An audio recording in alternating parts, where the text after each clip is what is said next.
मेरा नाम रीना है। मेरी शादी एक बड़े घर में हुई है। मेरी पति राजीव की फैमिली का अच्छा बिजनेस है। राजीव एक लौते हैं।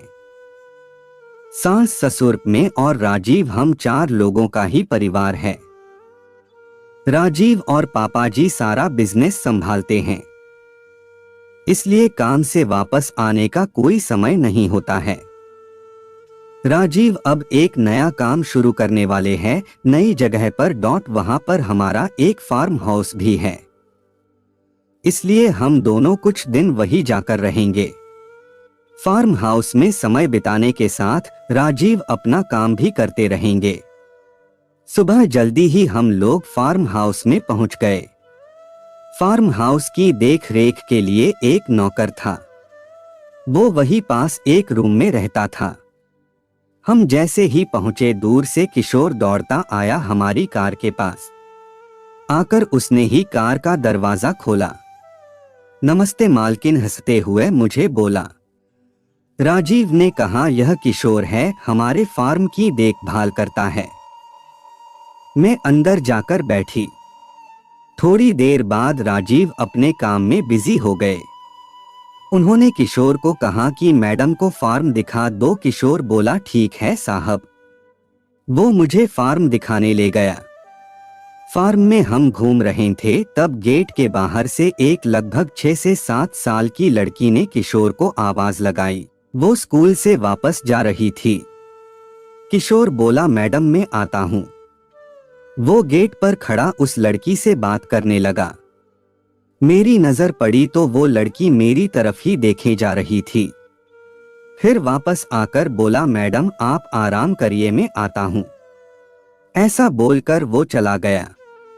अगले दिन सुबह फिर राजीव अपने काम से जल्दी चले गए। मैं सुबह सोकर उठी। मेरे उठते ही मुझे दरवाजे पर किशोर दिखाई दिया।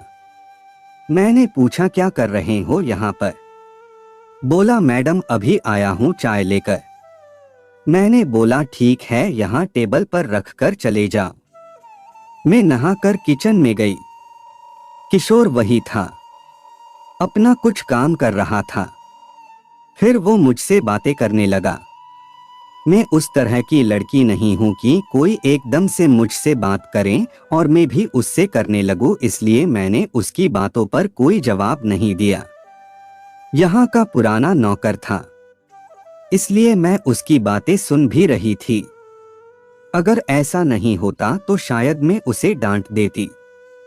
अभी मुझे यहाँ आए 2 से 3 दिन हो गए थे।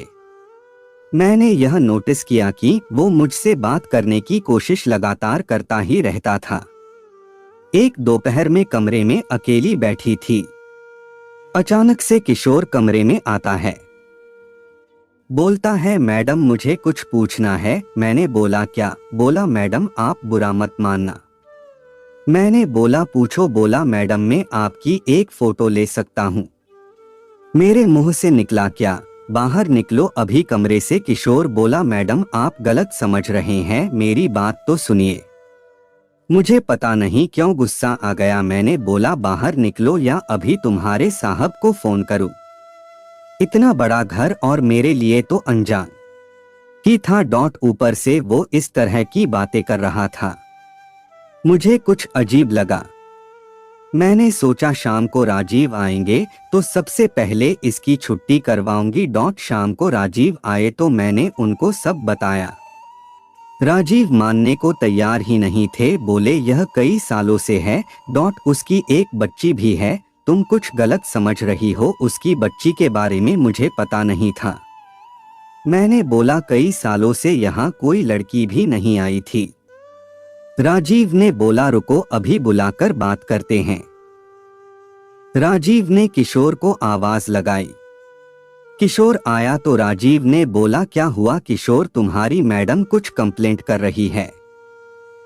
साहब मैंने सिर्फ फोटो लेने को कहा था। राजीव ने पूछा, क्यों चाहिए तुम्हें फोटो? किशोर बोला, साहब आप तो जानते हैं मेरी 7 साल की एक बच्ची है।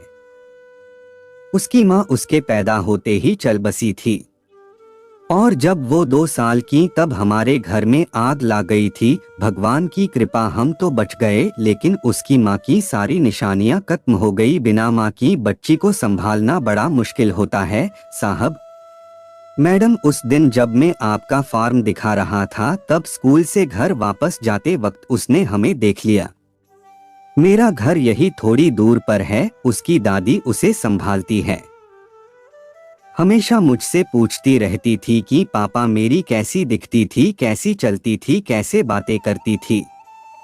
मैं उसे कहता था वो बहुत सुंदर थी। यहाँ गांव में उसके जैसा कोई नहीं है। आपको जब देखा तो उस दिन मुझे उसने यही पूछा, क्या पापा मम्मी ऐसी थी? मैंने उसे कहा हाँ ऐसी ही थी। तब से जिद पर अड़ गई कि मुझे मैडम से मिलना है। वो मेरी मम्मी जैसी है। स्कूल नहीं जा रही। मैं इसलिए आपसे बात कर रहा था कि आपको यह सब बता सकूं, लेकिन आपका स्वभाव अलग है। फिर उसने आज सुबह से कुछ खाया नहीं। बोल रही है फोटो लाना, में मेरे स्कूल वाले दोस्तों को दिखाऊंगी कि मेरी मम्मी ऐसी थी। तो मैंने बोला कि मैं तुझे फोटो लेकर दिखा दूंगा। वो बोली पक्के से लाना। इतना कहकर किशोर फूट फूट कर रोने लगा। रोते हुए ही बोला, बच्ची है मैडम, उसका नसीब ही ऐसा है। पैदा होते ही मां मर गई और बाप मुझ जैसा मिला। मैडम, हम साहब से कुछ भी बोल देते थे। साहब का कभी मुझे डर नहीं लगा। यही आदत मुझे पड़ गई और मैंने आपको भी अपना समझकर बोल दिया। आप मुझे बताने देती तो मैं आपको भी बता देता। किशोर की बातें सुनकर मुझे अपने आप पर गुस्सा आया। राजीव ने किशोर को चुप कराया और कहा कि बच्ची को वहां क्यों रखते हो, उसे यही रखो, इतना बड़ा फार्म हाउस है। कल बच्ची को लेकर आओ। सुबह वो बच्ची को लेकर आया। बच्ची को दूर से ही मुझे दिखा रहा था, शायद अब भी झिझक रहा था। मैं खुद बच्ची के पास गई। बोला, अरे हम यहाँ 4 दिन से हैं और आप अब आ रही है। मेरे ऐसा कहने पर बच्ची के चेहरे पर जो मुस्कान आई वो अनमोल थी। वो मुझसे लिपट गई। जब तक मैं वहां रही मैं उसके साथ खेलती और सती रही। एक अलग खुशी मिल रही थी। अब वो एक वजह बन गई थी मेरे वहां बार बार जाने की। आपको यह कहानी पढ़कर कैसा लगा हमें कमेंट कर जरूर बताएं। इसी तरह की मजेदार कहानियां आप यहां पढ़ सकते हैं। आपका समय निकलकर हमारे साथ था, इसके लिए आपका धन्यवाद। अगली बार फिर से मिलते हैं नए और रोचक वीडियो के साथ। चैनल को सब्सक्राइब करना न भूलें। धन्यवाद और शुभकामनाएं।